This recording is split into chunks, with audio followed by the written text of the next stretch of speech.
We serve a God who has an element of drama about him. In the stories such as the crossing of the Red Sea, we see God deliver his people at the critical moment when it seems all hope is lost. Likewise, at the end of time, God will deliver his people right at the end when the destruction is imminent. At the same time, a rainbow will appear in the sky and seem to encircle each praying group. In the midst of this contrast with the turmoil on earth, the voice is heard in the heavens declaring the words of Revelation 16, verse 17, "It is done."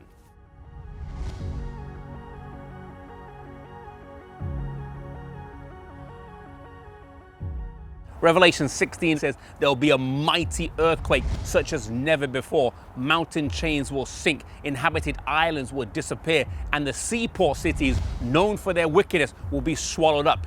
Then verse 21 say that giant hailstones will fall from the sky.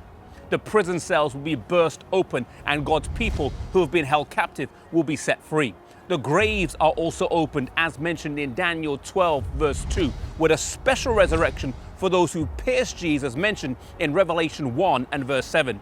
The elements are in turmoil, both in the skies and on earth, with thunder and lightnings, and those who derided and denied God, the most fearful in the presence of his awesome power.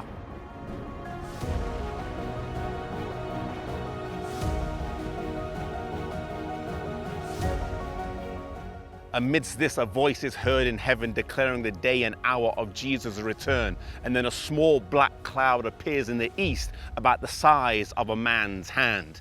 This is the cloud that surrounds Jesus, and slowly as it gets closer, it becomes brighter and more glorious until it is a great white cloud. Here is Jesus returning as a crowned king, surrounded by 10,000 times 10,000 and 1,000,000 angels. The righteous cry out, "Who is able to stand?" And Jesus responds, "My grace is sufficient for you."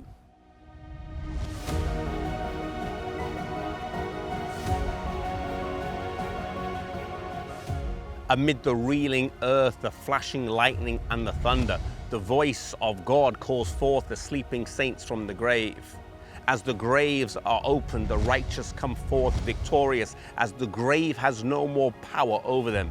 Then a beautiful scene takes place as angels will carry little children and place them in their mother's arms again, and friends long separated by death will be reunited, never more to part, and together with the angels they will travel to the New Jerusalem city.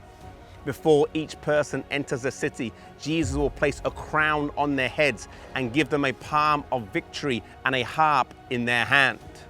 Jesus then opens the gates, and now the blessed can inherit the kingdom prepared for them.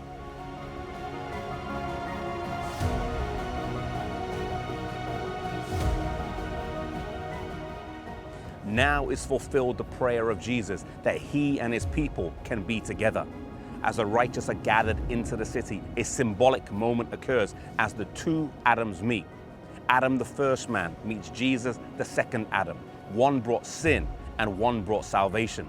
Adam, the man who saw the result of his sin, falls at the feet of Jesus and cries out, "Worthy is the Lamb that was slain." Then as the righteous are gathered on the crystal sea, they cry out a song that only those who follow the Lamb can sing, a song that only the 144,000 will sing.